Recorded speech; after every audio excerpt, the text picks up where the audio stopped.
बिस्मिल्लाहिर्रहमानिर्रहीम। आज हम स्टार्ट कर रहे हैं टू सैंपल में पैरामेट्रिक, नॉन पैरामेट्रिक। सबसे पहले हम टू डिपेंडेंट सैंपल को कवर करेंगे, उसके बाद हम टू डिपेंडेंट सैंपल को कवर करेंगे। इंडिपेंडेंट सैंपल के अंदर सबसे पहले मीन, फिर मीडियन और फिर मोड। जैसा कि मीन में हमें पता है कि मीन के अंदर टी टेस्ट यूज़ होगा और उसमें पूल्ड और नॉन पूल्ड का जो है ना हमें ख़्याल रखना पड़ता है, लेकिन SPSS में वो काम हमारे लिए बहुत आसान हो जाता है। ठीक है, टी टेस्ट पैरामेट्रिक टेस्ट कहलाता है क्योंकि इसके पीछे जो डिस्ट्रीब्यूशन है वो नॉर्मल है, जबकि ऑर्डिनल डेटा के लिए टू सैंपल इंडिपेंडेंट सैंपल के लिए जो टेस्ट अवेलेबल है वो मेन विटनी टेस्ट अवेलेबल है, जो कि नॉन पैरामेट्रिक टेस्ट है। इसी तरीके से टू मोड्स के लिए chi square test of homogeneity मौजूद है इंडिपेंडेंट सैंपल्स के लिए। ठीक है, उसके पीछे भी जो डिस्ट्रीब्यूशन है वो भी नॉन पैरामेट्रिक है, नॉन नॉर्मल है। सेकंड पार्ट के अंदर यानी इसके जो नेक्स्ट पार्ट है उसके अंदर जो हमारा टारगेट होगा वो टू रिलेटेड सैंपल होगा। टू रिलेटेड सैंपल में हमारे पास पेयर्ड टी टेस्ट है जो कि हम मीन के लिए यूज़ करेंगे, यानी पैरामेट्रिक टेस्ट यूज़ करेंगे। उसके पीछे भी टी टेबल या टी डिस्ट्रीब्यूशन यूज़ होती है, जबकि टू रिलेटेड सैंपल जो है वो मीडियन के लिए जो टेस्ट अवेलेबल है वो हमारे पास paired Wilcoxon sign rank test available है। ठीक है, उसके बाद वो हम यूज़ करेंगे। ठीक है, और उसके बाद टू रिलेटेड सैंपल जो मोड के लिए जो टेस्ट अवेलेबल है वो है मैकनेमर टेस्ट। हालांकि ये टेस्ट आपके यानी कोर्स का पार्ट नहीं है, लेकिन फिर भी मैंने यहाँ पर उसको बताने की कोशिश की है क्योंकि लाइफ में कोई भी प्रॉब्लम या कोई भी सिचुएशन जो है ना वो आ सकती है और हो सके आपको वो चीज़ या वो काम करना पड़ जाए, इसलिए आपको इन चीज़ों के बारे में मालूमात होनी चाहिए। आगे बढ़ते हैं।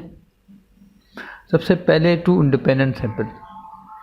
अब देखें यहाँ पर सारे टेस्ट मैंने दे दिए हैं कि अगर आपका यानी टू इंडिपेंडेंट सैंपल हो तो कौन कौन से टेस्ट पॉसिबल है। Two samples test independent sample अगर इंटरवल रेशियो स्केल है यानी जिसका मीन कैलकुलेट होता है तो टी टेस्ट अप्लाई होगा, और टी टेस्ट पैरामेट्रिक होता है और नॉर्मल डिस्ट्रीब्यूशन को फॉलो करता है। और ऑर्डिनल अगर है, ऑर्डिनल के लिए हमारे पास जो टेस्ट अवेलेबल है टू इंडिपेंडेंट सैंपल के लिए वो सिर्फ मेन विटनी नहीं है, इसके अलावा भी हैं।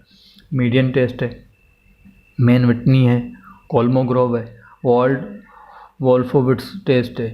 ठीक है, ये चारों नॉन पैरामेट्रिक हैं और नॉन नॉर्मल डिस्ट्रीब्यूशन को फॉलो करते हैं। नॉमिनल टू इंडिपेंडेंट सैंपल के लिए सिर्फ काई स्क्वायर टेस्ट अवेलेबल नहीं है, फिशर एग्जैक्ट टेस्ट है, काई स्क्वायर टू सैंपल और टू पॉपुलेशन प्रोपोर्शन। ये तीनों टेस्ट जो है ना नॉन पैरामेट्रिक हैं और नॉन नॉर्मल डिस्ट्रीब्यूशन को फॉलो करते हैं। ठीक है, इसमें टू पॉपुलेशन प्रोपोर्शन जो है वो परसेंटेज पॉइंट ऑफ व्यू से अगर हम करेंगे तो उसके पीछे जो डिस्ट्रीब्यूशन है वो जो है ना रेट डिस्ट्रीब्यूशन यूज़ होती है, लेकिन यहाँ सिस्टम में हम जो करेंगे तो उसके पीछे जो टू पॉपुलेशन प्रोपोर्शन के लिए जो डिस्ट्रीब्यूशन यूज़ हो रही होगी वो डिस्ट्रीब्यूशन जो है ना वो काई स्क्वायर की यूज़ हो रही होगी। तो हम आगे देखते हैं। Two independent sample interval and ratio scale data. Two independent sample का मतलब मीन्स, हम टू मीन्स को यहाँ पे कवर करेंगे। ठीक है, टू मीन्स में जैसा कि हमें पता है कि T test two independent samples hypothesis testing, ये पूल्ड का प्रोसीजर है, ये आप लोग फेमिलियर हैं पूल्ड के प्रोसीजर से, और ये नॉन पूल्ड का प्रोसीजर है। पूल्ड मैंने आपको बताया था वहाँ यूज़ होगा जहाँ पे स्टैंडर्ड डेविएशन अप्रॉक्सीमेटली इक्वल हो, और नॉन पूल्ड वहाँ अप्लाई होगा जहाँ पे स्टैंडर्ड डेविएशन इक्वल ना हो। अब जब मैनुअल काम करते हैं तो उसमें हमें बड़ा मसला होता है कि स्टैंडर्ड डेविएशन इक्वल कैसे पता लगेगा, नॉट इक्वल कैसे पता लगेगा। उसके बाद हमने टू स्टैंडर्ड डेविएशन की टेस्टिंग भी की थी, one standard deviation, two standard deviation. तो पूल्ड और नॉन पूल्ड अप्लाई करने से पहले जो है ना हम पहले स्टैंडर्ड डेविएशन टेस्टिंग प्रोसीजर से गुजारें, उसके बाद अगर वो इक्वल आ जाएं तो पूल्ड अप्लाई करें और नॉन इक्वल आ जाएं तो नॉन पूल्ड अप्लाई करें। लेकिन SPSS जो है वो आपको वो स्टैंडर्ड डेविएशन का टेस्ट करके बताता है और नॉन पूल्ड और पूल्ड दोनों रिज़ल्ट जनरेट करके देता है। आप SPSS के जो रिज़ल्ट्स हैं जो स्टैंडर्ड डेविएशन के बारे में वो देख लें। अगर वो स्टैंडर्ड डेविएशन इक्वल आ रहे हैं तो आप वहाँ आपको वो दोनों रिज़ल्ट जनरेट करके देगा, पूल्ड के रिज़ल्ट भी जनरेट करके देगा और नॉन पूल्ड के भी करके देगा और स्टैंडर्ड डेविएशन के रिज़ल्ट भी आपको जनरेट करके देगा।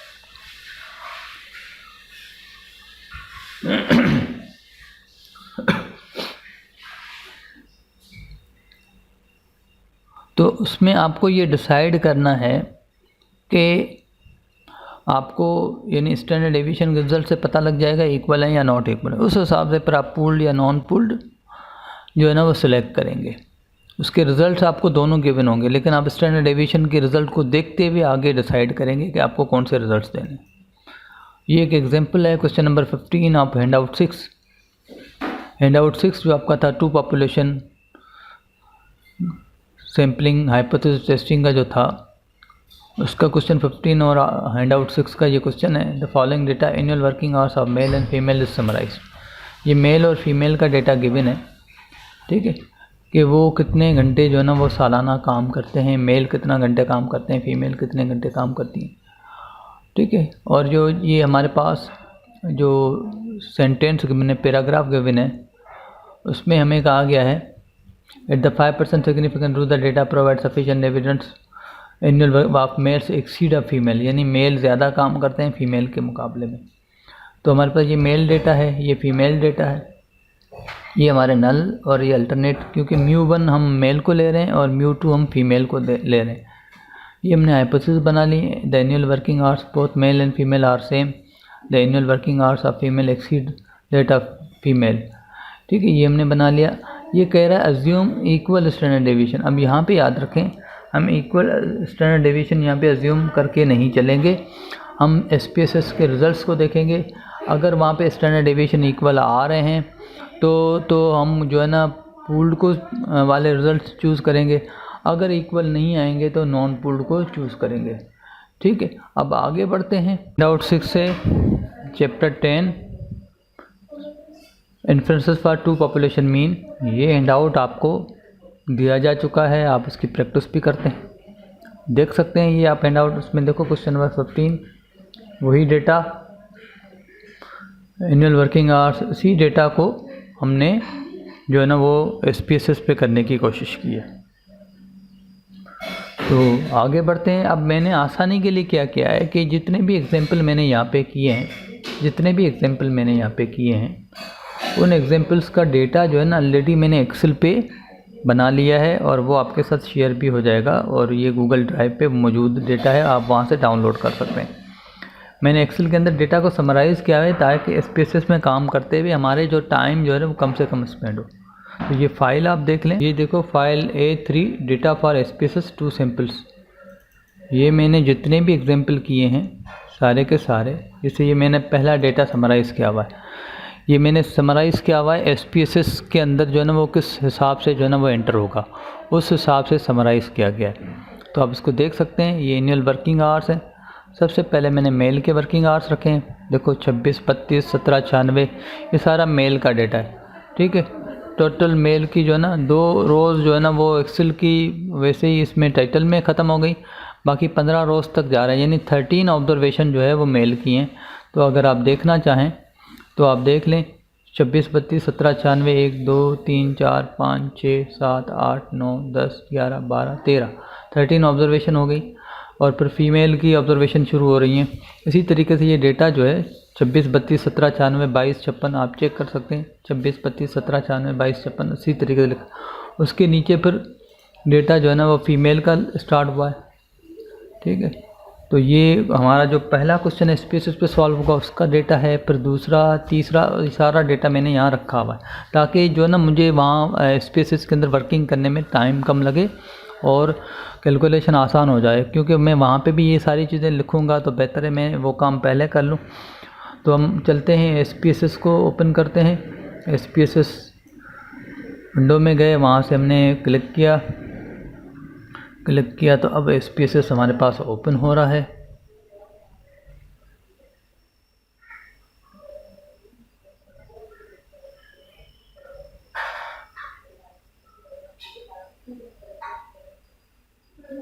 ये हमारे पास SPSS ओपन हो गया। हम कैंसिल करते हैं, हमारे पास ये फ़ाइल ओपन हो गई। सबसे पहले वेरिएबल व्यू में जाएंगे। वेरिएबल व्यू में जो है मैं यहाँ पे जो वेरिएबल पहला डिफ़ाइन करूँगा वो लिखूँगा वर्किंग आवर्स। याद रखें यहाँ पर जो है, यहाँ पर मैं स्पेस नहीं दूंगा, ये स्पेस को जो है ना वो एक्सेप्ट नहीं करता। ये काम मैं लेबल में कर सकता हूँ, यानी अब जैसे ही वर्किंग आवर लिखा तो मेरे पास ये चीज़ें आ गई। इसको मैं कॉपी करता हूँ और मैंने यहाँ पे इसको पेस्ट किया और यहाँ पर अब मैंने इसको स्पेस दे दिया। तो यहाँ पर स्पेस जो है कोई इशू नहीं है, लेकिन वहाँ पर स्पेस जो है वो इशू था। ठीक है, तो ये आ गया। अब इसमें मैंने स्केल सिलेक्ट कर लिया। स्केल क्योंकि स्केल इसीलिए सिलेक्ट किया है कि इंटरवल और रेशियो डेटा के लिए स्केल यूज़ होता है, बाकी चीज़ें वही हैं। दूसरा मैंने यहाँ पे जो है ना डिफ़ाइन करूँगा वेरिएबल जेंडर डिफ़ाइन कर लिया और उसको मैंने यहाँ पे दे दिया स्ट्रिंग, क्योंकि मैं यहाँ पे वर्ड्स में लिखूँगा जेंडर, और मैंने उसको ओके कर दिया। स्ट्रिंग ले लिया क्योंकि न्यूमेरिकल डेटा नहीं होगा। उसके बाद देखिए एक काम और मैंने किया है, और ये देखो ऑटोमेटिकली नॉमिनल हो गया। असल में हमारा जो मेन वेरिएबल है वो वर्किंग आवर्स है, ना कि जेंडर सिर्फ आइडेंटिफिकेशन के लिए हमने रखा है कि वो मेल की आइडेंटिफिकेशन करे कि मेल के वर्किंग आवर्स क्या हैं और फीमेल के क्या हैं। अभी काम होगा तो आपको अंदाज़ा हो जाएगा। तो ये मेरी वेरिएबल डिफ़ाइन हो गए, वर्किंग आवर्स और जेंडर, ये मैंने डिफ़ाइन कर लिए। अब मैं जैसे ही डेटा व्यू में, ये वेरिएबल व्यू था, वेरिएबल डिफ़ाइन हो गया, डेटा व्यू में गया, देखो ये वेरिएबल दोनों मेरे डिफ़ाइंड हो गए। अब मैं क्या करूँगा, जो एक्सेल में मैंने डेटा रखा है, मैं एक्सेल डेटा में गया, मैंने वहाँ से वो डेटा कॉपी किया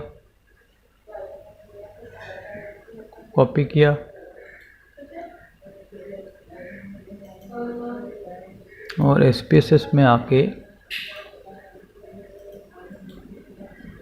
वो मैंने डेटा पेस्ट कर दिया। अब देखो ये डेटा मेरा SPSS में पेस्ट हो गया। बहुत ही आसान है क्योंकि ये मेरा टाइम बच गया इसमें कैलकुलेशन में। अब देखो ये डेसिमल के बाद 2 डिजिट आ रहे हैं, मैं चाह रहा हूँ कि ये भी हट जाएं, तो मैं डेसिमल में जाके यहाँ पे इसको ज़ीरो कर रहा हूँ। ये मैंने ज़ीरो कर दिया। अब देखो ये मेरा डेटा बिल्कुल आपको सही, जैसे डेटा गिवन था वर्ड की फ़ाइल में, वैसे हमारा डेटा उस शक्ल में आ गया। ठीक है, अब मैं एनालाइज़ में जाऊँगा। एनालाइज़ के अंदर जो है, एनालाइज़ के अंदर कंपेयर मीन के अंदर इंडिपेंडेंट सैम्पल टी टेस्ट।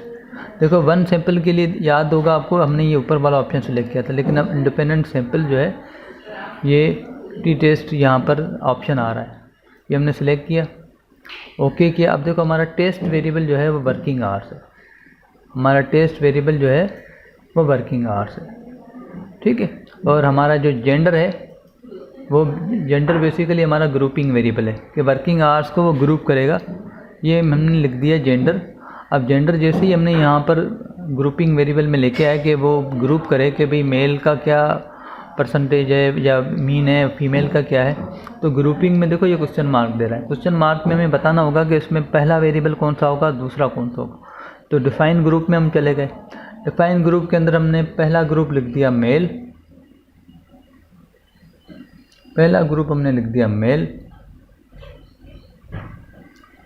और दूसरा ग्रुप हमने लिख दिया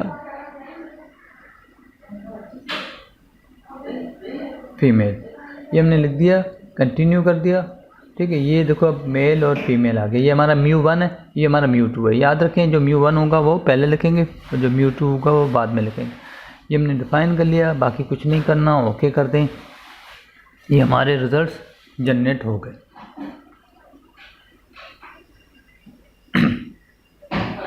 देखो ये रिज़ल्ट जनरेट हो के आगे मेल की ऑब्जर्वेशन 13 हैं, फीमेल की 14 है। मेल का मीन जो आ रहा है वो 21-27 आ रहा है और फीमेल का 18-42 आ रहा है। मेल का स्टैंडर्ड डेविएशन 512.98 यानी 513 तकरीबन, और फीमेल का स्टैंडर्ड डेविएशन 445.96, तो ये तकरीबन 546 और ये 446 और ये 513 बनना। स्टैंडर्ड एरर वही डिनोमिनेटर होता है जो हम डिस्कस कर चुके हैं, standard deviation divided by root और divided by square root n, यानी आप 512 को जो है ना 0.98512.987 को डिवाइड कर दें स्क्वायर रूट n से, तो आपके पास ये वाला आंसर आएगा 142। इसी तरीके से 446 को divided by square root n से कर लें तो ये वाला आपके पास आंसर आएगा। ठीक है, तो ये हमने कैलकुलेट कर लिया। अब देखें हमारे पास सबसे आपको ये चीज़ नज़र आ रही होगी कि इसने इक्वल वेरिएंस अज्यूम, यानी इक्वल वेरिएंस अज्यूम का मतलब ये है कि ये जो ऊपर वाली लाइन है ये वाली, इसमें देखो ये वाला आप डेटा एनालाइज नहीं करेंगे, ये वाला नहीं, जहाँ से टी शुरू हो रहा है ये पूरा डेटा पूल्ड का है, ये पूरा डेटा पूल्ड का है, ये वाला टी से शुरू हुआ।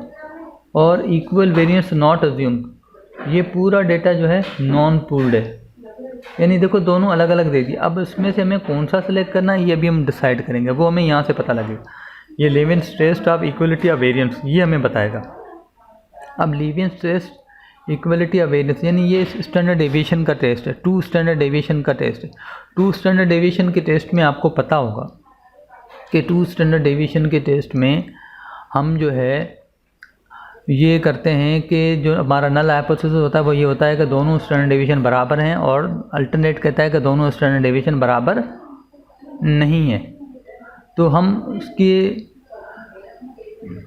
सिग वैल्यू यानी प्रोबेबिलिटी वैल्यू में जाएंगे। प्रोबेबिलिटी वैल्यू जो है वो 0.757 है, यानी तकरीबन जो है ना 76% है। ठीक है, और ये सिग वैल्यू या पी वैल्यू एक ही चीज़ है। पी वैल्यू से मैंने आपको बताया था, पी वैल्यू से हाइपोथेसिस रिजेक्शन नॉन रिजेक्शन का डिसीजन करना बहुत आसान होता है। अगर पी वैल्यू अल्फ़ा से छोटी है रिजेक्ट नल हाइपोथेसिस, अगर पी वैल्यू अल्फ़ा से बड़ी है do not reject null hypothesis. तो पी वैल्यू हमारी 75.7% है और अल्फ़ा हमारा 5% है, जो कि आपको डेटा में गिवन है 5% अल्फ़ा। तो 76% ग्रेटर है 5% से, तो नल हाइपोथेसिस क्या होगा, fail to reject null hypothesis. तो लीवियंस टेस्ट ऑफ इक्वलिटी हमें कह रहा है fail to reject null hypothesis. Levene's 2 standard deviation का टेस्ट है जिसका नल हाइपोथेसिस होता है two both standard deviations are equal. तो वो वाला स्टेटमेंट हमारा फेल टू रिजेक्ट हो गया, यानी हमने नल हाइपोथेसिस को रिजेक्ट नहीं किया।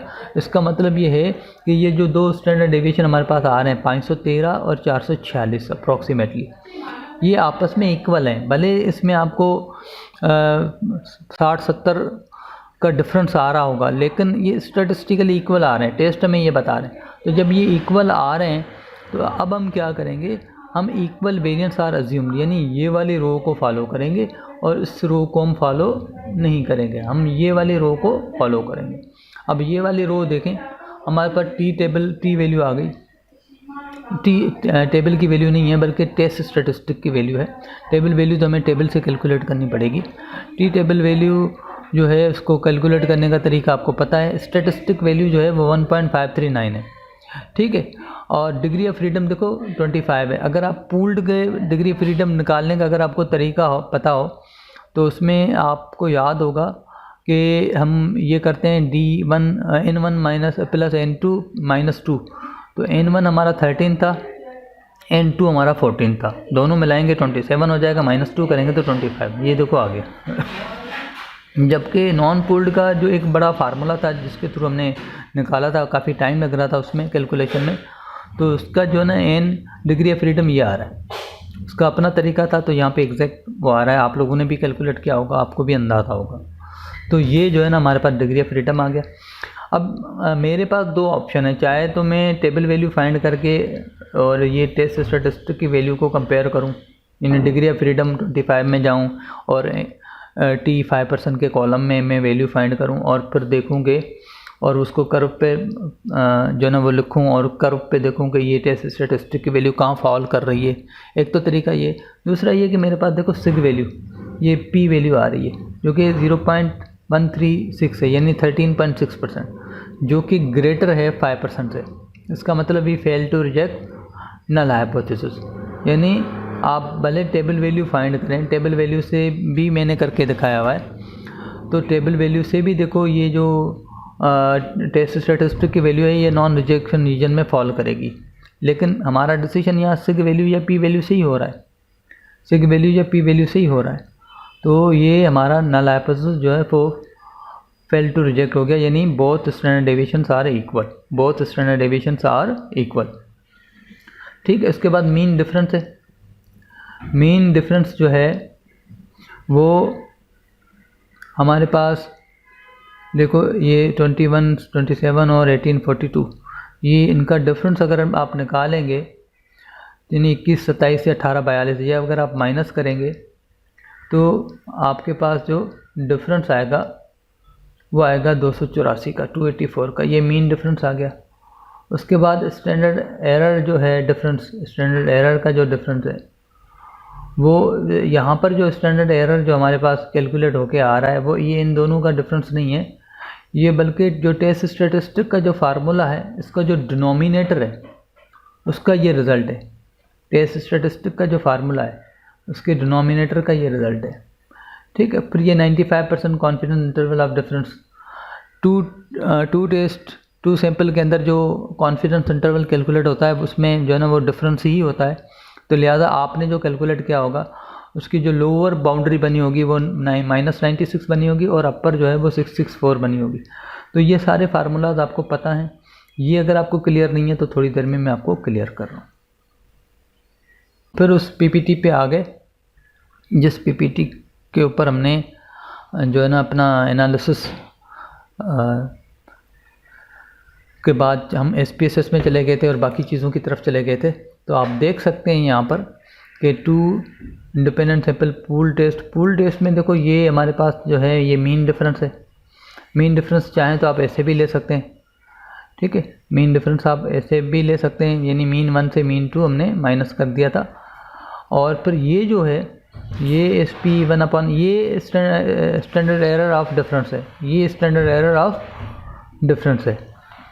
ठीक है, जो हमने स्टैंडर्ड एरर ऑफ डिफरेंस जो नीचे हमारा आंसर आ रहा था ये वो वाला आंसर है, जबकि ऊपर जो दूसरा स्टैंडर्ड एरर गिवन था वो ये था कि सिंपली उस पर्टिकुलर सैंपल के स्टैंडर्ड डेविएशन को √n के साथ डिवाइड कर दोगे तो वो स्टैंडर्ड एरर आएगा, लेकिन ये स्टैंडर्ड एरर ऑफ डिफरेंस है। SP कैसे कैलकुलेट हुआ, डिग्री ऑफ फ्रीडम देखें n1 + n2 - 2, तो हमने वो सिस्टम ने हमें कैलकुलेट करके दे दिया। और पूल्ड इंटरवल आप देख लें x बार 1 - बार 2, ये देखो ये डिफरेंस ले रहा है, ऑलरेडी डिफरेंस ले रहा है, बाकी ये वाला टर्म है। तो आप जब इस फार्मूले के अंदर डेटा पुट करेंगे तो आपका वही आंसर आएगा जो अभी हम देख चुके हैं। नॉन पूल्ड चूँकि हमारा है नहीं तो नॉन पूल्ड में सिर्फ ये देख लें डिग्री ऑफ फ्रीडम इस फार्मूले के थ्रू कैलकुलेट होता है। अब इस फार्मूले के थ्रू अगर आप डिग्री ऑफ फ्रीडम कैलकुलेट करें तो वही जो सिस्टम में रिजल्ट था वो आपका आएगा। आगे बढ़ते हैं। अब देखें, सबसे पहले हमने वर्किंग आवर्स को डिफ़ाइन किया जिसको हमने फिर जेंडर हमने लिखा। उसके बाद देखो ये स्टेप 1 था, स्टेप 2 के अंदर हमने ये डेटा रखा, ये डेटा रखा मेल फीमेल का, फिर एनालाइज में गए, कंपेयर मीन में, इंडिपेंडेंट सैंपल में चले गए, ये स्टेप 3 था। फिर स्टेप 4 के अंदर जो है हमने test variable annual working hours रखा और फिर जेंडर हमने ग्रुपिंग में रखा, फिर ग्रुपिंग डिफाइन ग्रुप में हम चले गए, ग्रुप 1 हमने मेल को रखा, ग्रुप 2 हमने फीमेल को रखा, ये हमने काम किया। उसके बाद हमने ओके कर दिया। ओके करने के बाद हमारे पास ये रिज़ल्ट आए थे, ये देखो मेल का मीन आया था, ये फीमेल का आया था। अब ये देखो ये स्टैंडर्ड डेविएशन जो आया है, ये स्टैंडर्ड एरर जो है, ये standard deviation divided bye √n करेंगे तो ये स्टैंडर्ड एरर आएगा।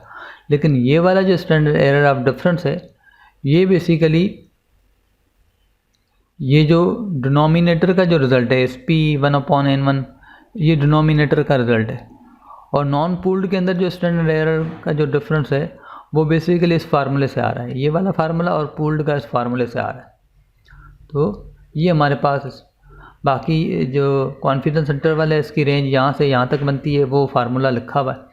Hypothesis test of Levene's for equality variance are standard deviation 1 equal to and alternate hypothesis standard deviation not equal to f standard and sig value suggest we fail to reject null hypothesis, यानी f value और ये इसकी सिग value देखें, ये दोनों suggest कर रहे हैं we fail to reject null hypothesis. ठीक है, इसका मतलब ये है कि अगर fail to reject null hypothesis का मतलब है तो हमारे दोनों स्टैंडर्ड डेविएशन बराबर हो गए। तो फिर हम इंटरप्रेट करेंगे कौन से results, we equal variance assume वाले रिजल्ट्स को हम इंटरप्रेट करेंगे, यानी ऊपर वाले रिजल्ट्स को हम इंटरप्रेट करेंगे, नीचे वालों को, ये वाले रिजल्ट्स को हम इग्नोर कर देंगे। तो रिजल्ट्स पूल टेस्ट हो गए। तो in this example sample size N1 13 degree of freedom जो है 5% level table value, critical value जो है टी टेबल जो है वो 1.708 आ गए। आप भी फाइंड कर सकते हैं 25 डिग्री ऑफ फ्रीडम में 5% के कॉलम में, तो 1.7। टेस्ट स्टेटिस्टिक वैल्यू जो है वो 1.539 है, क्योंकि ये राइट टेल्ड है। तो जब हम टेस्ट स्टेटिस्टिक की वैल्यू अब चेक करेंगे तो ये जो है लेफ्ट साइड पे फॉलो करेगी, तो ये नॉन रिजेक्शन रीजन होगा, तो हम fail to reject null hypothesis. ठीक है, तो annual working hours of both male and female are same, it means there is no difference. इसी तरीके से सिग वैल्यू देख लें, वो के 0.136 है, which is greater than 0.05, also confirm same result. ये हमारा 2 इंडिपेंडेंट सैंपल मीन कंप्लीट हो गया। अब आते हैं ऑर्डिनल डेटा पे, 2 इंडिपेंडेंट सैंपल मीडियन पे। मेन विटनी टेस्ट अप्लाई होगा। मेन विटनी का ये प्रोसीजर है, रैंक, ओवरऑल रैंक, पॉपुलेशन 1, और हमारा जो स्टेटिस्टिक है वो sum of ranks of sample data from population 1 हम सेलेक्ट करते हैं। तो ये डेटा हमारे पास है। क्वेश्चन 18 ऑफ हैंडआउट 6 के independent random sample of public and private yielded the following data on the number of volume held in 1000। Public जो है कितना, पब्लिक कॉलेजेस कितना जो है ना वो डेटा यानी वो बुक किताबें रखते हैं, और प्राइवेट कॉलेजेस कितनी बुक्स रखते हैं। ठीक है, तो उसका जो नल और अल्टरनेट बना के the median number of volume held by both public and private college are same, जबकि अल्टरनेट है the median number of volume held by public college is lesser than held by private college. यहाँ पे देखो consider hypothesis statement, hypothesis की statement देखें, we compare public college against private college. ठीक है, हमने कहा कि पब्लिक कॉलेज के जो यानी कि बुक्स जो हैं वो लेसर हैं प्राइवेट कॉलेज से, यानी पब्लिक को हमने पहले रखा है, तो हमारा μ1 पब्लिक हो जाएगा और μ2 प्राइवेट हो जाएगा। तो ये स्टेटमेंट देख के भी आप अंदाज़ा करें, so μ1 would be public college and μ2 would be private college. 5% significant level ये बताना है कि पब्लिक कॉलेजेस के पास जो बुक्स हैं वो लेसर हैं प्राइवेट कॉलेज के मुकाबले। मेन विटनी का जो प्रोसीजर है वो है सम ऑफ रैंक्स ऑफ पॉपुलेशन 1, और मेन विटनी का जो लेफ्ट चाइल्ड का जो प्रोसीजर है वो ये है, पहले राइट वाली वैल्यू फाइंड करते हैं, फिर इस फार्मूले की मदद से लेफ्ट वाली वैल्यू फाइंड होती है। तो चलते हैं SPSS की तरफ। क्वेश्चन नंबर 18 में आप देख लें, ये हमारे पास डेटा है पब्लिक कॉलेजेस का और प्राइवेट कॉलेजेस का, ये डेटा है, वही सेम क्वेश्चन मैंने वहाँ रखा है 79, 41, 516। तो आप एक्सेल में देखें, एक्सेल के अंदर देखो मैंने 79, अब यहाँ पे मैंने कॉलेज 1 जो दिया है वो पब्लिक को दिया है, और कॉलेज 2 जो दिया है वो प्राइवेट को दिया है। ठीक है, तो ये मैंने इस तरीके से डेटा रखा है। अब मैं नंबर ऑफ़ वॉल्यूम और कॉलेज, तो मैं यहाँ जाऊँगा स्पेसेस के अंदर, इसमें मैं लिखूँगा, मैं सिंपली वॉल्यूम लिख देता हूँ आसानी के लिए, और यहाँ पे जेंडर की जगह मैं लिख देता हूँ कॉलेज।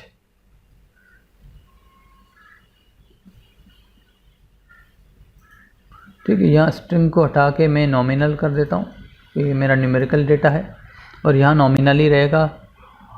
ठीक है, और दूसरा मैं यहाँ पे काम करूँगा, ये भी मैं हटा दूँगा, नंबर ऑफ़ वॉल्यूम कर दूँगा उसको।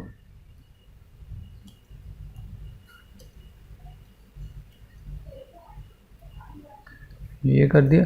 उसके बाद एक काम यहाँ पे एक और होगा कि मैं नंबर 1 ले रहा हूँ जो है पब्लिक कॉलेज को, नंबर 2 दे रहा हूँ प्राइवेट कॉलेज को। तो यहाँ पर मैं वैल्यू डिफ़ाइन कर दूँगा। वैल्यू कैसे डिफ़ाइन होगी, जैसे कि हम वैल्यूज़ में चले गए और यहाँ नन लिखा हुआ है, इसके साइड में ये टैब है, इसको क्लिक करेंगे। तो अब मैं चाह रहा हूँ कि नंबर 1 जो है वो मेरा पब्लिक कॉलेज हो,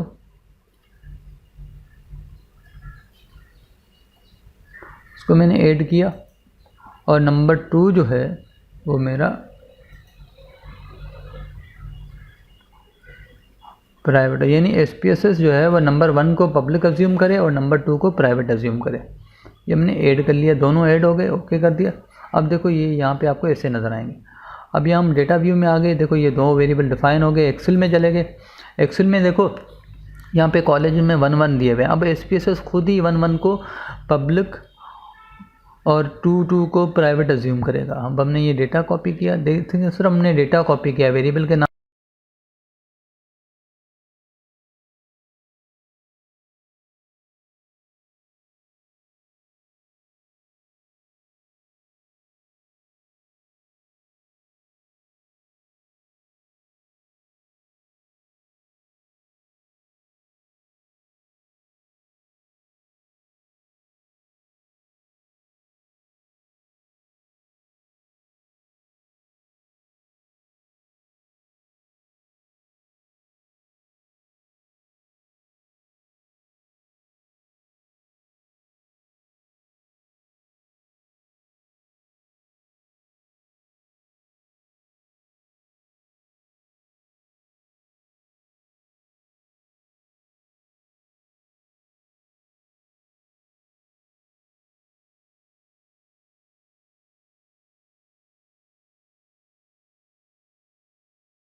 दोबारा हम आ गए PPT के अंदर, ठीक है। अब आगे बढ़ते हैं, ये हम डिस्कस कर चुके।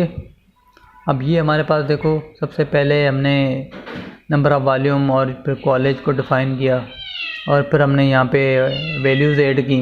वैल्यूज़ ऐड करने के बाद अगले स्टेप में हमने ये डेटा पुट किया। देखो ये डेटा है, कॉलेज में 1-1-2-2 पुट किया। नॉन पैरामीट्रिक में चले गए, 2 इंडिपेंडेंट सैंपल में आए स्टेप 3 में। स्टेप 4 में डिफ़ाइन ग्रुप किया 1 और 2 करने के बाद मैन विटनी को हमने सेलेक्ट किया, ओके। यानी ये हमारा देखो फिर अगले मरले पे ओके किया तो हमारे पास देखो ये 1 और 2 आ गया, पहले नहीं था, पहले क्वेश्चन मार्क्स थे। स्टेप 5 में ओके किया, ओके के बाद ये हमारे पास रिजल्ट आ गए। 44 आ रहा है, फर्स्ट ग्रुप करेंगे। In this we define group 1 to public and group 2 to private. Therefore sample size of group 1 7 and 6, 5% table value और critical way Mann Whitney mu 61। तो 61 जो वैल्यू है ये राइट साइड की है। Hypothesis left tailed, so find the left tailed value. We use formula जो हमने किया, उसके बाद हमारे पास जो टेस्ट स्टेटिस्टिक की वैल्यू आ गई वो 37 आ गई। अब चूँकि मेन विटनी टेस्ट जो है वो 0 से शुरू होता है, 0 के बाद 5, 10, 20, 30, 37, ठीक है। 37 सम ऑफ रैंक 44 जो है ऑफ पॉपुलेशन 1 इज़ 44। अब 37 के बाद 38, 39, 44 जो है ना उसके बाद आएगा राइट साइड पे, क्योंकि ये लेफ़्ट टेल्ड है।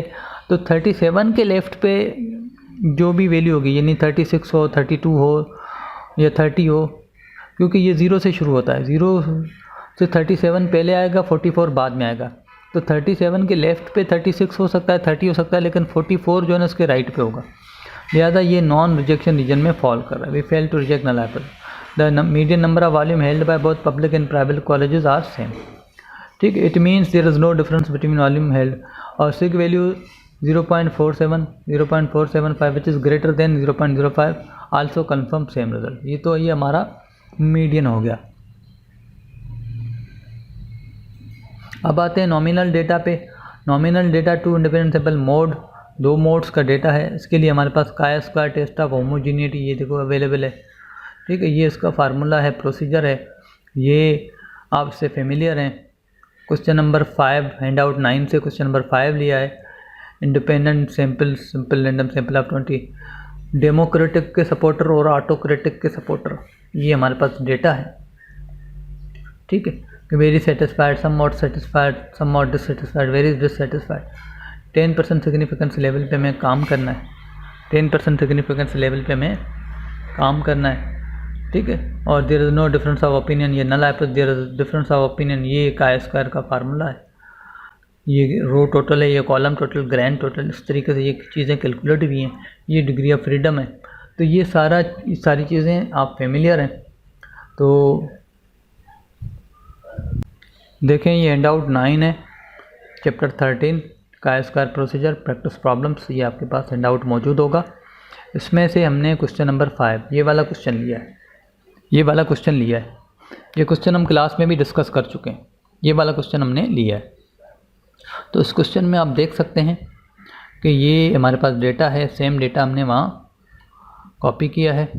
और अब हम चलते हैं SPSS के अंदर। ये मैंने SPSS रीओपन किया है। रीओपन करने के बाद देखें, ये हमारा वेरिएबल व्यू है। वेरिएबल व्यू में जो है हम जो है ना क्वेश्चंस को डिफाइन करते हैं। अब एक्सेल में चले गए। एक्सेल में देखो, ये मैंने लिखा हुआ है सपोर्टर क्लासिफिकेशन 1 1 1 1 1 1 का मतलब ये है कि ये जो ना डेमोक्रेटिक के सपोर्टर हैं। डेमोक्रेटिक के सपोर्टर में देखो सेटिस्फेक्शन लेवल में मैंने 4 4 4 4 5 मरतबा लिखा है। तो आप डेटा देखें, आपको अंदाज़ा होगा कि ये डेमोक्रेटिक के सपोर्टर हैं। और वेरी सेटिस्फाइड में 5 लोगों ने जो है वो उसको सपोर्ट किया। तो मैंने देखो वेरी यानी 1 1 के सामने 4 जो है, 4 चूँकि हमने यहाँ पे वेरी सेटिस्फाइड को दिया है, तो 1 1 के सामने हमने 4 जो है 4 4 4 5 टाइम्स दिया है। उसके बाद उसके जो सपोर्टर हैं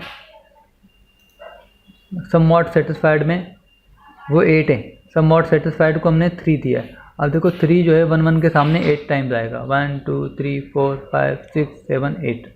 ठीक है, उसके बाद फिर उसका जो समवॉट डिससेटिस्फाइड जो है वो 4 जो ना लोगों ने 4 पीपल ने जो ना उसको कहा है, तो इसको हमने समवॉट डिससेटिस्फाइड को 3 दिया है।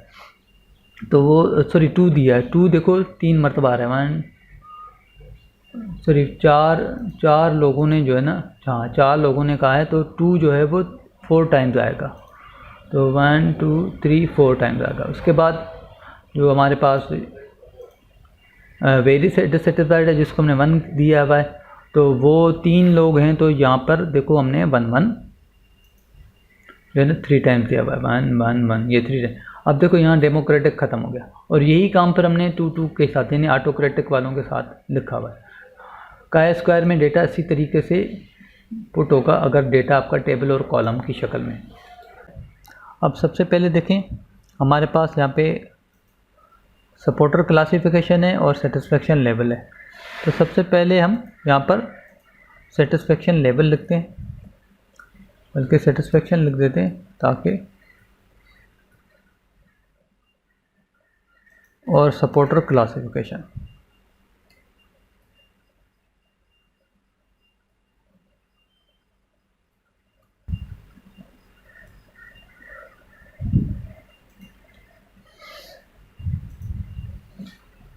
मेजर में नॉमिनल और नॉमिनल। ठीक है, ये हमने नॉमिनल दे दिया। डेसिमल में हटा देता हूँ। अब सेटिस्फेक्शन लेवल में हम देख चुके हैं कि यहाँ पर जो ऑप्शन हमें दिए हुए,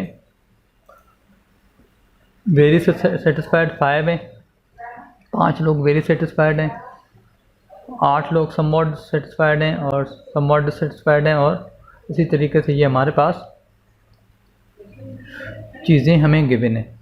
तो हम क्या करेंगे, यहाँ पर वैल्यूज़ में जाएंगे। वैल्यूज़ में ये टैब हमारे पास ओपन हुआ है, ये देख सकते हैं आप। वैल्यूज़ में देखो ये टैब है, टैब को क्लिक किया तो हम यहाँ पे डिफ़ाइन कर देंगे। अब यहाँ पे हम वेरी सेटिस्फाइड को दे रहे हैं 4, वेरी सेटिस्फाइड को हम दे रहे हैं 4, वेरी सेटिस्फाइड को ऐड कर लिया। उसके बाद हम 3 दे रहे हैं समवॉट सेटिस्फाइड को।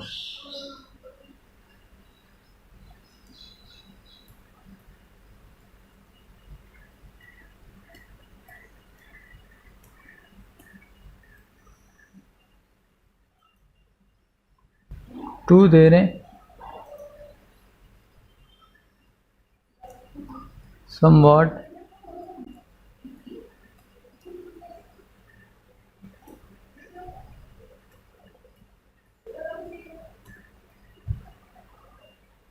और 1 दे रहे हैं वेरी डिससेटिस्फाइड।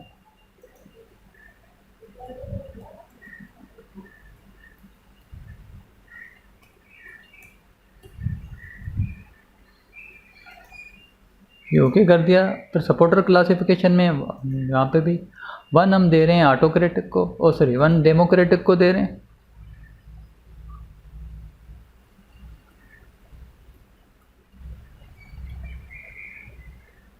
डेमोक्रेटिक को हमने 1 दे दिया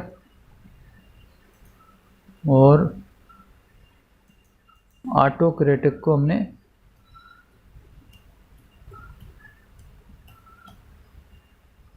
2 दे दिया।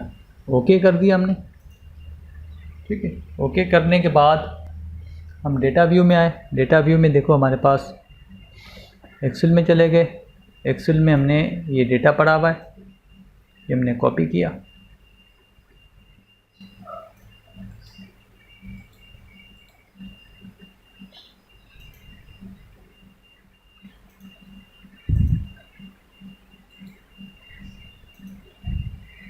ये हमारे पास डेटा आ गया, ये सपोर्टर आ गए, ये इस हिसाब से। अब हम क्या करेंगे, एनालाइज में जाएंगे। एनालाइज में डिस्क्रिप्टिव स्टेट्स के अंदर क्रॉस टैब क्लिक किया।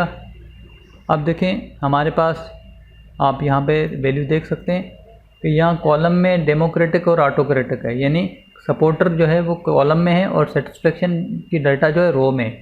तो वही हम ऑर्डर फॉलो करेंगे। हम सपोर्टर को जो है, सेटिस्फेक्शन को हम रो में रखेंगे और सपोर्टर को हम कॉलम में रखेंगे।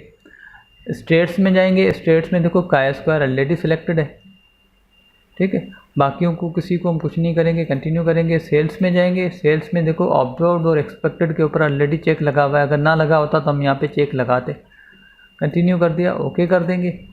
ओके कर दिया तो ये हमारे पास रिजल्ट जनरेट होके आ गए। ठीक है। अब रिज़ल्ट जनरेट होके आ गए, ये आप देख सकते हैं रिज़ल्ट्स हमारे पास। ये उसने जो है ना वो रिज़ल्ट्स SPSS जो है वो हमें डिसेंडिंग के हिसाब से देता है। 40 ऑब्जर्वेशन है टोटल। सबसे पहले उसने वेरी डिससेटिस्फाइड का दिया है। डेमोक्रेटिक में वेरी डिससेटिस्फाइड 3 थे और ऑटोक्रेटिक में वेरी डिससेटिस्फाइड 2 थे। ये आप देख सकते हैं, डेटा हमारे पास मौजूद है, ठीक है। वेरी डिससेटिस्फाइड 3 और 2। इसी तरीके से समवॉट डिससेटिस्फाइड 4 और 11, ठीक है। आप देखें SPSS के अंदर समवॉट डिससेटिस्फाइड 4 और 11। इसी तरीके से समवॉट सेटिस्फाइड 8 और 4 हैं और सम वेरी सेटिस्फाइड जो है वो 5 और 3 हैं। तो ये आप देख सकते हैं, समवॉट सेटिस्फाइड 8 और 4 और 5 और 3। उसी हिसाब से उसने फिर उसी कॉलम के अंदर जो है ना एक्सपेक्टेड फ्रीक्वेंसीज कैलकुलेट की हैं, जो कि row total multiply by column total divided by grand total करके इसने बारी बारी सबकी जो है ना एक्सपेक्टेड फ्रीक्वेंसी, ये एक्सपेक्टेड है और ये काउंट लिखा हुआ, ये ऑब्जर्व्ड है। ये सारा करने के बाद जो हमारे पास chi² की जो टेस्ट स्टैटिस्टिक की वैल्यू आई है वो आ रही है 5.300, ठीक है, पेयरसन chi² की। और जो P वैल्यू आ रही है या सिग वैल्यू आ रही है वो 0.151 आ रही है।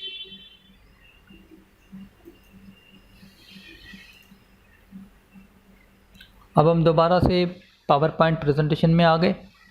पावर पॉइंट प्रेजेंटेशन में आप देख लें, ये हमारे पास जो है ये PPT है जहाँ पे हमने उसके बाद हम आगे गए थे SPSS की तरफ। आगे बढ़ते हैं, देखें सेटिस्फेक्शन लेवल, सपोर्टर क्लासिफिकेशन।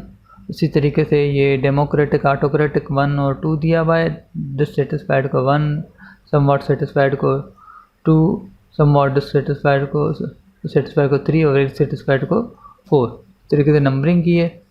और फिर देखें ये डेटा रखा हुआ है। फिर एनालाइज में गए, क्रॉस टैब में गए और यहाँ से हमने chi² ऑब्जर्व्ड एक्सपेक्टेड को कैलकुलेट किया, ठीक है। और ये ऑप्शन स्टेट्स और सेल्स के ऑप्शन को हमने टिक लगाया था। देखिए ऊपर ये स्टेट्स का ऑप्शन है, ये सेल का ऑप्शन है। ये सारा करने के बाद यहाँ सपोर्टर क्लासिफिकेशन को हमने कॉलम में रखा, सेटिस्फेक्शन लेवल को हमने रो में रखा। तो ये हमारे पास रिजल्ट जनरेट होके आ गए। ये रेड कलर जो मैंने जिसको दिया हुआ ये एक्सपेक्टेड है, ये ब्लू कलर वाले जो है ये हमारे काउंट यानी ऑब्जर्व हैं। ये मैंने आसानी के लिए O और E लिख भी दिया है। ये हमारे रिजल्ट्स हैं। There are 4 rows and 2 columns. Degree of freedom R-1, तो ये 3 बना 10% सिग्निफिकेंट का स्क्वायर की जो टेबल वैल्यू है 6.25 है। टेस्ट स्टेटिस्टिक वैल्यू 5.3 है। Which falls in non rejection region, तो नल हाइपोथेसिस हमारा रिजेक्ट नहीं हो रहा। इसी तरीके से P वैल्यू हमारी ये आ रही है, तो ये चीज़ जो है वो हमारा नल हाइपोथेसिस एक्सेप्ट नहीं हो रहा। डेमोक्रेटिक और ऑटोक्रेटिक सपोर्टर दोनों बराबर हैं। आगे बढ़ते हैं। नॉमिनल का एक और टेस्ट है, वो है 2 प्रोपोर्शन टेस्ट। 2 प्रोपोर्शन टेस्ट की तरफ बढ़ते हैं। इसका ये फार्मूला है, सॉरी इसका प्रोसीजर है।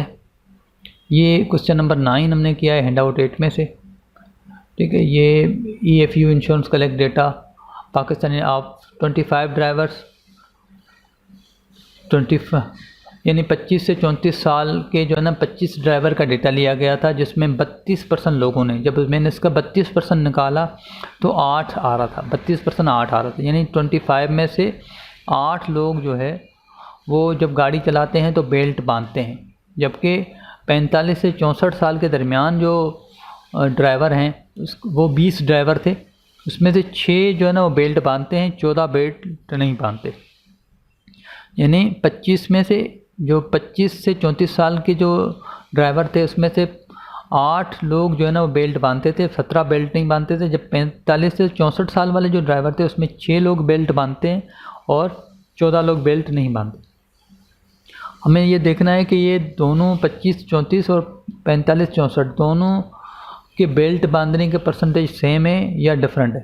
There is no different seat belt use between drivers 25-34 years old and those 45-64, और देयर इज डिफरेंस। ये हमने निकालना है कि इन दोनों का जो परसेंटेज है, जो 25 से 34 साल वाले ड्राइवर्स का परसेंटेज और 45 से 64 साल वाले ड्राइवर्स का परसेंटेज, दोनों का बराबर है या बराबर नहीं है।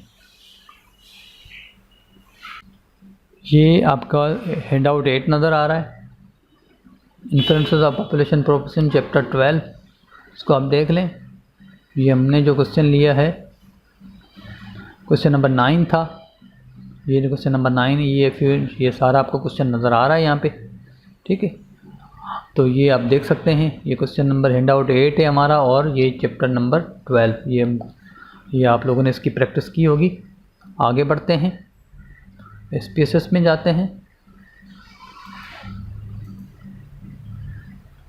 SPSS के अंदर जो है मैं सबसे पहला काम ये करता हूँ, क्योंकि अब ये हमारा ये मैं क्लियर कर देता हूँ, ये क्लियर कर देता हूँ ताकि ये क्लियर हो गया हमारा। अब हम क्या करते हैं, यहाँ पे वेरिएबल व्यू में जाके वेरिएबल डिफाइन करते हैं। सबसे पहले हम लिखते हैं ड्राइवर एज। ड्राइवर एज हमने लिख दिया, ये नॉमिनल डेटा है, इसको नॉमिनल बना दिया। ड्राइवर एज में देखो वैल्यूज़ में मैं गया, 2 ग्रुप हैं। पहले ग्रुप को मैंने कहा 25 से 34 साल ऐड कर लिया। दूसरे ग्रुप को मैंने कहा, दूसरा ग्रुप वो है 45 से 64, ये मैंने ऐड कर लिया, ओके कर दिया। अब मैं यहाँ पे आ गया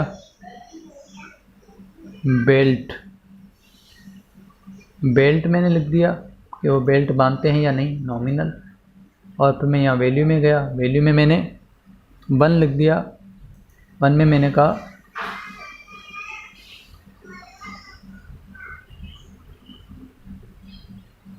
बकल अप का मतलब है वो बेल्ट बांधते हैं। और 2 में मैंने लिख दिया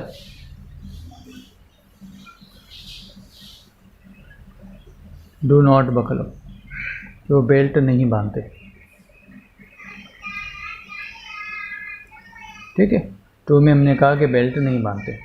ये हमने, अब देखो पहला ग्रुप हमने 25-34 रखा, दूसरा ग्रुप हमने 45-64 रखा, और हमने बकल अप को 1 दे दिया और डू नॉट बकल अप को 2 दे दिया। तो ये हमारे पास वेरिएबल डिफाइन होके आ गए, ठीक है। ये मैं क्लियर कर देता हूँ क्योंकि ये हमने उसी जगह पे काम किया है, जो कि अदरवाइज़ अगर हम इसी को फॉलो करेंगे तो फिर उसमें मिसिंग वैल्यूज़ का एक इशू आता है। ये देखो बिल्कुल क्लियर हो गया। अब हम देखते हैं कि जैसे कि मैं आपको बता चुका हूँ कि डेटा जो हमने डेटा सजेस्ट कर रहा है हैंडआउट एड के अंदर कि 32% जो है आउट ऑफ 25 से 34 साल के जो ड्राइवर था उसका क्वांटिटी आ रही थी 8। इसका मतलब 8 लोग बेल्ट बांधते हैं और 17 लोग नहीं बांधते। इसी तरीके से 45 से 64 साल वाले जो ड्राइवर हैं उसमें 6 बांधते हैं और 14 नहीं बांधते। तो इसको एक्सेल में हमने किस तरीके से देखो रखा हुआ है, ये क्वेश्चन नंबर। अब देखो ड्राइवर एज 1 ग्रुप का मतलब है 25 से 34, ये टोटल 25 थे। तो इसमें 8 लोग जो है बेल्ट बांधने हैं, बेल्ट बांधने को हमने लिखा है 1 और ना बांधने को हमने लिखा है 2। तो आप देख सकते हैं 1 जो है मैंने 1 2 3 4 5 6 7 8 मरतबा लिखा है और नहीं बांधते वो मैंने 17 मरतबा लिखा है, यानी 2 मैंने 17 मरतबा लिखा है। 1 2 3 4 5 6 7 8 9 10 11 12 13 14 15 16 17। ठीक है, अब ये देखो 1 का डेटा पूरा हो गया, यानी 1 का मतलब 25 से 34 साल। अब 2 शुरू हो गया, 2 का मतलब वो दूसरा ग्रुप जो है 45 से 64 साल वाला। अब दूसरा ग्रुप में जो बेल्ट बांधते हैं वो 6 हैं। एक जो मैंने 1 जो है 6 मरतबा लिखा, 1 2 3 4 5 6। अब उसके बाद देखें 2 शुरू हो जाएगा, यानी बाकी जो 14 वैल्यूज़ होंगी वो 2 की होंगी। तो इस तरीके से ये डेटा रखा गया है और ये हमने SPSS को बता दिया है। 1 का मतलब 25 से 34 साल वाले हैं और 45 से 64 साल वाले हैं, और दूसरे 1 का मतलब बेल्ट बांधते हैं। और तो ये हमने डेटा कॉपी किया और यहाँ जाके हमने पेस्ट कर दिया। ये जब पेस्ट कर दिया हमने, ये डेटा पेस्ट हो गया। एनालाइज में गए, डिस्क्रिप्टिव स्टेट्स, क्रॉस स्टेप, वही काय स्क्वायर वाले प्रोसीजर में हम गए। ड्राइवर एज को हमने कॉलम में रखा, बेल्ट को हमने रो में रखा। स्टेट्स में गए, काय स्क्वायर प्रोसीजर को हमने टिक लगाया, कंटिन्यू किया। सेल्स में गए, सेल्स में हमने एक्सपेक्टेड को हटा दिया और ये हमने एक्सपेक्टेड को हटा दिया।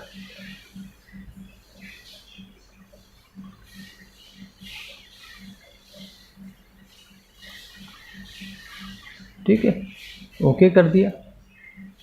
ये हमारे पास रिजल्ट जनरेट होके आ गए। टोटल ड्राइवर 45 हैं। ठीक है, ये देखें यहाँ मिसिंग का जो चक्कर है, ये मैं आपको बता दूं कि अगर मैंने जो वहाँ पे, चूँकि हमने डेटा जो पहले काय स्क्वायर का था उसी फाइल के अंदर काम कर रहे हैं, तो इसी वजह से अगर मैंने जो रोज़ के अंदर जो डॉट्स आ रहे थे वो अगर ना हटाता और वो जो डॉट्स खाली रह जाते तो फिर यहाँ पे मिसिंग की वैल्यूज़ आती, जो कि फिर रिज़ल्ट में इंटरप्रिटेशन में मसला होता है। अब आप देख लें, बेल्ट में बांधने वाले 25 से 8 लोग हैं और 45 से 64 में जो है 6 हैं। देखो उन्होंने खुद ही क्लासीफाई कर लिया, हमने सिर्फ 1 2 में डेटा लिया है लेकिन उसने खुद ही। और नहीं बांधने वाले 17 हैं और ये टोटल 25, टोटल 20, ग्रैंड टोटल 25। अब देखें इसकी जो काय स्क्वायर की जो वैल्यू आ रही है वो आ रही है 0.021। ठीक है, ये यहाँ पर काय स्क्वायर फॉलो करता है क्योंकि ये नॉमिनल डेटा है, ये नॉमिनल डेटा है तो काय स्क्वायर फॉलो करता है। अगर हम यहाँ पे एक्सपेक्टेड वैल्यूज़ की निकाल दे तो वो भी आ जाती है, यानी अगर हम एनालाइज में जाते और क्रॉस स्टेप में जाके, डिस्क्रिप्टिव में क्रॉस स्टेप में जाके, या स्टेट्स के कॉलम में, सॉरी सेल के कॉलम में जाके मैं एक्सपेक्टेड फ्रीक्वेंसी लिखता, ओके कर देता, तो मेरे पास बिल्कुल एग्जैक्ट काय स्क्वायर वाला रिजल्ट आ जाता है। ये देखो, अब देखो ये एक्सपेक्टेड काउंट आ गया, बिल्कुल column row total, column total, grand total के साथ डिवाइड करके काय स्क्वायर की तरह ये कैलकुलेट हुआ है। अब चूँकि जेड प्रोसीजर जो हम यूज़ करते हैं उसमें हम परसेंटेजेस को कंसिडर कर रहे होते हैं यहाँ पे, क्योंकि ये नॉमिनल डेटा है तो ये बिल्कुल काय स्क्वायर प्रोसीजर की तरह होगा। तो ये दोनों तरीक़ों से होता है। अगर हम परसेंटेज में लिखेंगे तो वहाँ पे जेड यूज़ होगा, अगर हम इसको बिल्कुल प्योर नॉमिनल बना के चलेंगे तो फिर ये काय स्क्वायर से होगा। तो यहाँ पे हमने काय स्क्वायर के शुरू किया है। काय स्क्वायर की वैल्यू आई है 0.21 और उसकी देखो पी वैल्यू जैसे की वैल्यू आई है 0.88। तो नल हाइपोथेसिस जो है वो हमारा रिजेक्ट नहीं हो रहा, दोनों ड्राइवर्स का परसेंटेज सेम आ रहा है। पीपीटी पे आ गए। पीपीटी में वही जहाँ पे हमने स्लाइड से आगे बढ़े थे, अब आगे चलते हैं। देखो ड्राइवर एज हमने लिख दी, 2 ग्रुप 25 34, 1 दे दिया, 2 दे दिया, 45 64 को बकल अप करता है 1 दे दिया, डू नॉट बकल अप को 2 दे दिया। ठीक है, डिस्क्रिप्टिव में गए, क्रॉस टेप में गए, का स्क्वायर सेलेक्ट किया और ऑब्जर्व सेलेक्ट किया, काउंट सेलेक्ट किया। ठीक है, ये सारी चीज़ें हमने कर ली।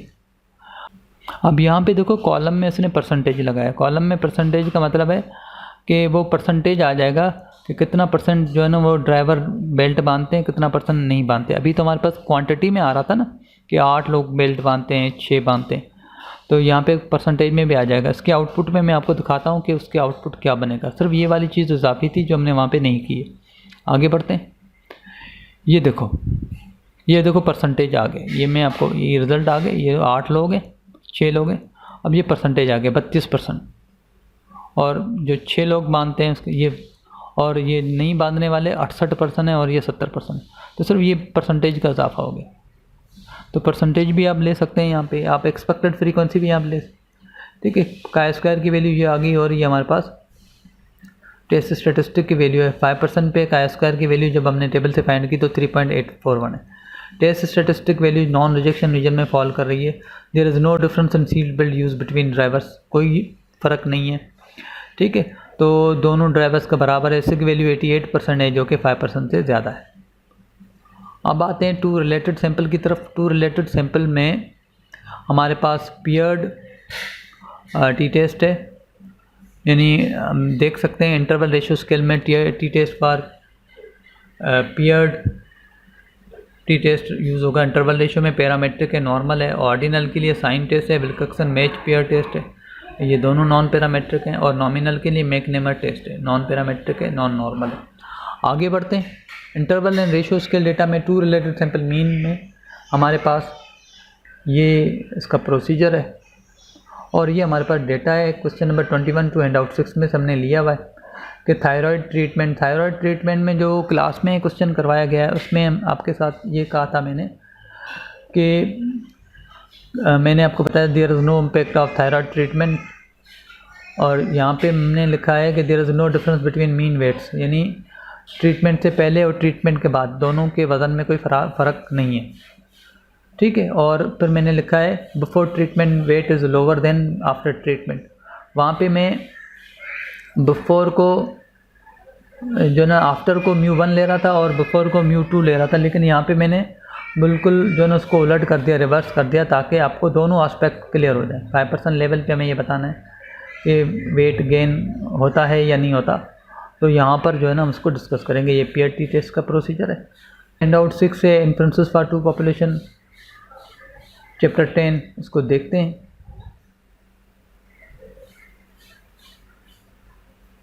ये हमारे पास क्वेश्चन नंबर 21 हमारे पास ये देखो आ गया। क्वेश्चन नंबर 21 में देखो ये वुमेन, ये डेटा, ये सारा कुछ गिवन है, ठीक है। तो ये हम जो है ना इसको कंटिन्यू करेंगे। अब एक्सेल में देखते हैं। एक्सेल में हमने इसका डेटा यहाँ पे ये देखो रखा हुआ है। उसमें हम डेटा जो है ना बिल्कुल बिफोर ट्रीटमेंट हमने पहले रखा है, आफ्टर ट्रीटमेंट हमने बाद में रखा है, वही डेटा हमने पुट किया है। और क्वेश्चन नंबर 21 उसमें सिंपली हम स्पेसिस के अंदर जाएंगे। स्पेसिस के अंदर सबसे पहले तो ये हम वेरिएबल क्लियर कर देंगे। ये क्लियर हो गया। अब यहाँ पे मैं 2 वेरिएबल डिफाइन करूँगा, बिफोर पहला वेरिएबल और इसका स्केल रखूँगा, और आफ्टर। आसानी के लिए मैं बिल्कुल मुख्तसर नाम रख रहा हूँ, सॉरी स्केल, दोनों स्केल हैं। और यहाँ मैं डेसिमल जो है वो 1 कर दूँगा, ताकि डेसिमल के बाद सिर्फ 1 डिजिट तक आए, क्योंकि फिर 0 आ जाएगा। तो डेसिमल में हम डेटा में देख सकते हैं कि सिर्फ हमारे पास 1 डिजिट तक जो है वो डेसिमल डेटा है। अदरवाइज़ 2 डिजिट में दूंगा तो हर डिजिट के बाद 0 लगा देगा। मैं चाह रहा हूँ डेटा ओरिजिनल फॉर्म में आए जैसा हमारा है, ठीक है। एक्सेल में चले गए। एक्सेल में हमने ये डेटा कॉपी किया, कॉपी करके हम यहाँ आगे डेटा व्यू में चले गए। डेटा व्यू में हमने यहाँ पे डेटा पेस्ट कर दिया। ये पेस्ट कर दिया। अब देखो नीचे हमने उसी के ऊपर ओवरराइट किया है, लिहाजा ये नीचे डॉट्स आ रहे हैं, इसको हमें क्लियर करना पड़ेगा, अदरवाइज़ वो मिसिंग वैल्यू दे देगा। ये मैं डेलिबरेटली दिखा रहा हूँ ताकि अगर आपको मिसिंग वैल्यू का कोई मसला आ जाएगा ना, तो फिर आपको ये चीज़ मज़ीद क्लियर होगी कि इसमें मिसिंग वैल्यूज़ आ जाएंगी। ये मिसिंग वैल्यूज़ कैसे होती हैं, पहले मैं इसी को ही रन करके आपको बता देता हूँ कैसे मिसिंग वैल्यू होती है। एनालाइज में चले गए, एनालाइज के अंदर जो है हमारे पास ये कंपेयर मीन्स में, कंपेयर मीन में आप देख सकते हैं हमारे पास पेयर्ड टी टेस्ट का जो है वो प्रोसीजर है, इसको क्लिक किया। पहला वेरिएबल मेरा जो है वो मैं पहले रखूँगा, तो मैं जैसे ही बिफोर को क्लिक किया, ओके किया, तो वो पहले वाले की जगह आ गया, और फिर मैं आफ्टर को सिलेक्ट किया और ये दूसरे वाले की जगह आ गया।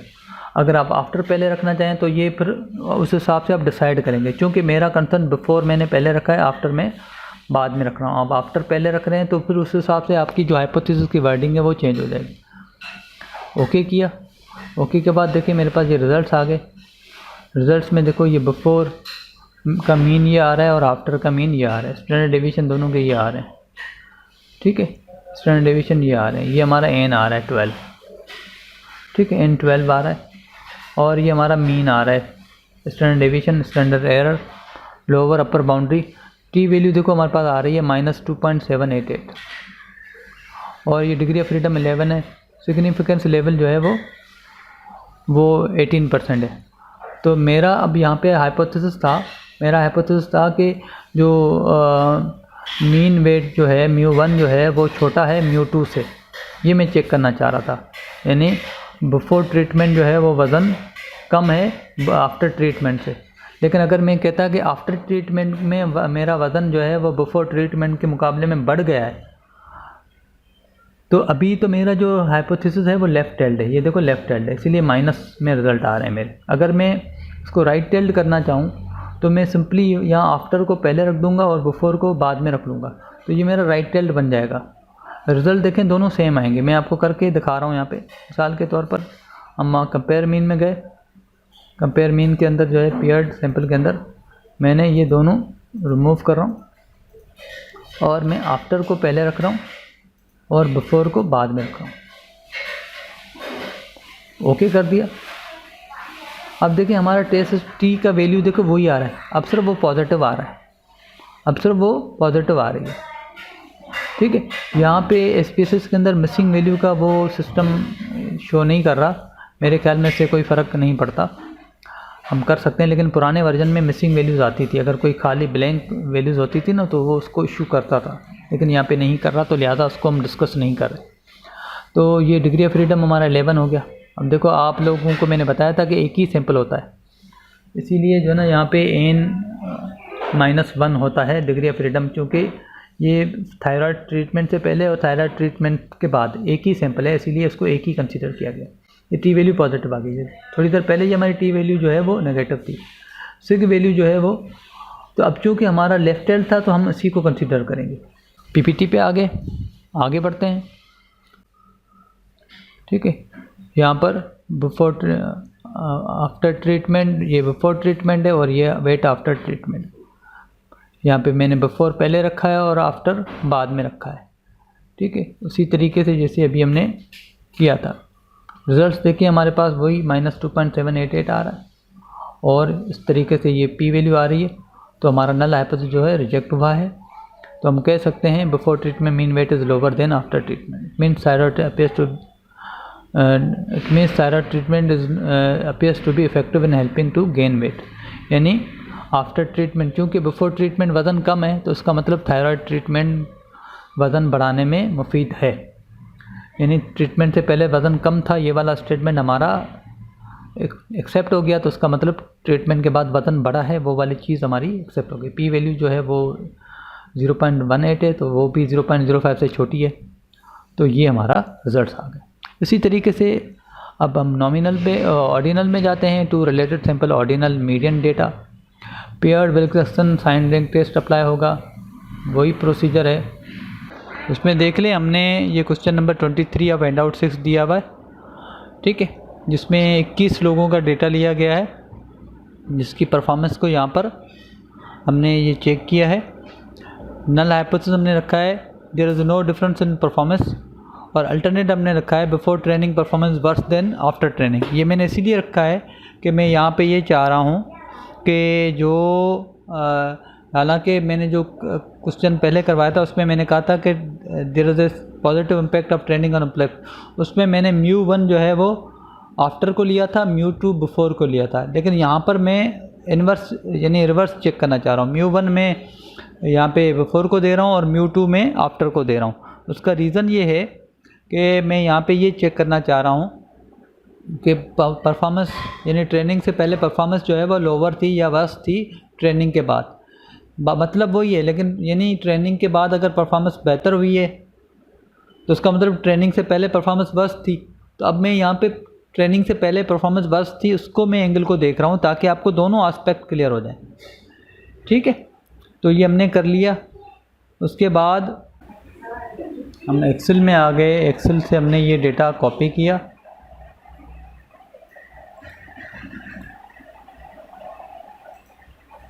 SPSS के अंदर आ गए, हमने ये डेटा यहाँ पे पेस्ट किया। पेस्ट करने के बाद हम एनालाइज में गए। एनालाइज के अंदर हम non parametric legacy dialog box two related sample में चले गए। ठीक है, टू रिलेटेड सैंपल में ओके किया। बिफोर देखो वेरिएबल 1 की जगह लिखा हुआ है, आफ्टर लिखा हुआ है, तो अब इसको ऐसे ही रहने देंगे क्योंकि हमें यही ऑर्डर चाहिए, तो ये ऑटो सेलेक्ट हो गया है।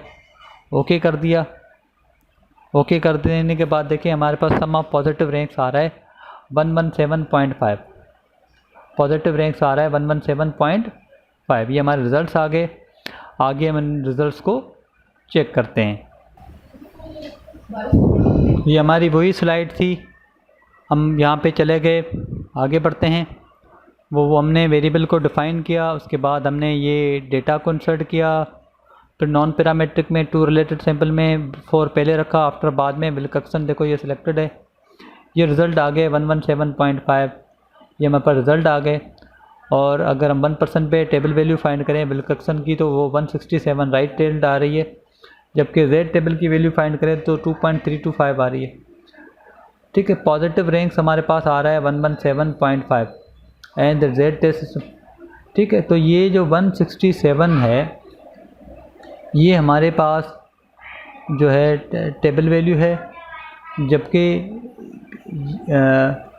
इसकी जो सम ऑफ रैंक्स हमारे पास आ रहा है वो 117.5 आ रहा है, जो कि क्रिटिकल यानी नॉन रिजेक्शन रीजन में फॉल कर रहा है। तो हम ये कहेंगे there is no difference in the performance, दोनों की डिफरेंस में कोई परफॉर्मेंस नहीं है। इसकी पी वैल्यू भी आप देख लें तो पी वैल्यू भी इसकी 0.051 आ रही है, यानी कि 0.05 से ग्रेटर है। फाइनल स्केल डेटा में जाएंगे, उसमें टू रिलेटेड सैंपल मोड के लिए जो हमारे पास टूल अवेलेबल है वो मैकनेमर है। मैकनेमर का ये प्रोसीजर है जो लिखा हुआ है, आपको ये नज़र आ रहा है। मैकनेमर जेड डिस्ट्रीब्यूशन को फॉलो करता है। ठीक है, तो इसके अंदर जो हमारे पास एग्जांपल है, ये एग्जांपल जो है ना किसी हैंडआउट से नहीं है। इसमें सिंपली ये है कि दो डिटर्जेंट पाउडर हैं, एरियल और सर्फ एक्सेल।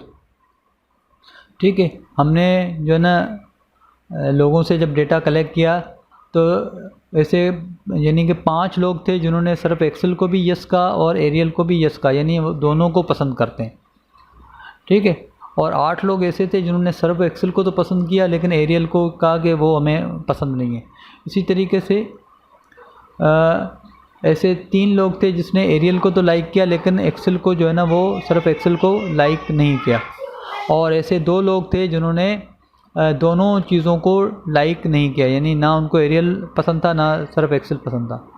तो ये 5% लेवल पे हमें जो है ना ये डेटा को रन करना है। हम जो है ना SPSS के अंदर आ गए, मैं यहाँ लिखा सर्फ एक्सेल,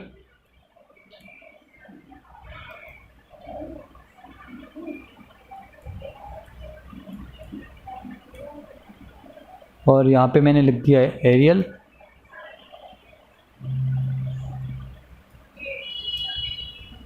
ठीक है, यहाँ पर हमने नॉमिनल कर दिया और वैल्यूज़ में मैं 0 दे रहा हूँ यस को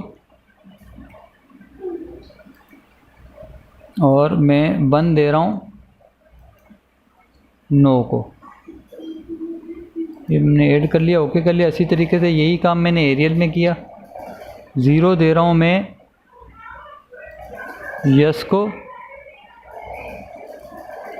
और 1 दे रहा हूँ मैं नो को। ओके कर दिया। एक्सेल में आ गए। एक्सेल से हमने ये डेटा को कॉपी कर लिया, डेटा कॉपी किया। डेटा कॉपी करने के बाद हम SPSS के अंदर चले गए। SPSS में हमने वो डेटा पेस्ट कर दिया, पेस्ट कर लिया। पेस्ट करने के बाद मैं ज़रा इसको ये डेसिमल हटा रहा हूँ ताकि कैलकुलेशन में आसानी हो। ठीक है, एनालाइज में गया। अब देखें जितनी मरतबा सिर्फ एक्सेल में यस हुआ है वो 0 लगा है, नो हुआ है उसको 1 लगा है। इसी तरीके से एरियल में जिसने यस किया है उसको हमने 0 लगाया है, फिर नो किया है, फिर यस किया है, नो किया है, तो हमने उसे ऑर्डर में लगाया। एनालाइज में गए। एनालाइज में जो है non parametric legacy dialog box two related sample उसी जगह गए हैं जहाँ हम पहले गए थे। ठीक है, सिर्फ एक्सेल पहले, एरियल बाद में लिखा हुआ है। मैकनेमर टेस्ट को हमने चेक लगाया, पहले विल्कॉक्सन पे लगा हुआ था, मैकनेमर पे, विल्कॉक्सन से हमने हटा दिया, ओके कर दिया। ओके कर दिया। आप देखें वही टेबल बन के आपके पास आ गया एरियल का, और हमारे पास जो ये रिज़ल्ट्स आ गए और हमारे पास जो पी वैल्यू आ गई वो 22.8%। तो हम वापस आ गए PPT पे, आगे बढ़ते हैं। ये हमारे पास हमने ऑप्शंस को सिलेक्ट किया और ये हमने इसको रखा, यस नो वगैरह जो भी ऑप्शन है। 0 को हमने यस और 1 को हमने नो किया। सिर्फ एक्सेल में और एरियल दोनों के अंदर हमने यही किया। उसके बाद हमने डेटा पुट किया है, जिस ऑर्डर में डेटा हमें गिवन था उसी ऑर्डर में हमने पुट किया है। ठीक है, क्योंकि देखें एरियल में सिर्फ एक्सेल को अगर आप देखें जो पहली वैल्यू है 5 मरतबा यस आ रहा है, 8 मरतबा नो आ रहा है। लेकिन सिर्फ एक्सेल में 5 मरतबा यस आ रहा है और 8 मरतबा यस, यानी 13 मरतबा यस आ रहा है। और जबकि अगर आप नो वाली साइड पे देखें तो 5 मरतबा नो आ रहा है।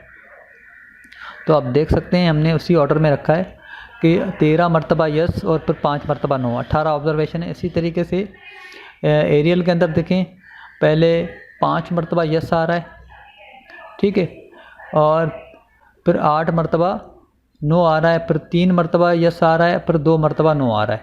5 मरतबा यस आ रहा है तो 0 0 0 5 मरतबा, फिर 8 मरतबा नो आ रहा है, 8 मरतबा 1 1 1, फिर 3 मरतबा नो आ रहा है 0 0 0, फिर 2 मरतबा यस आ रहा है।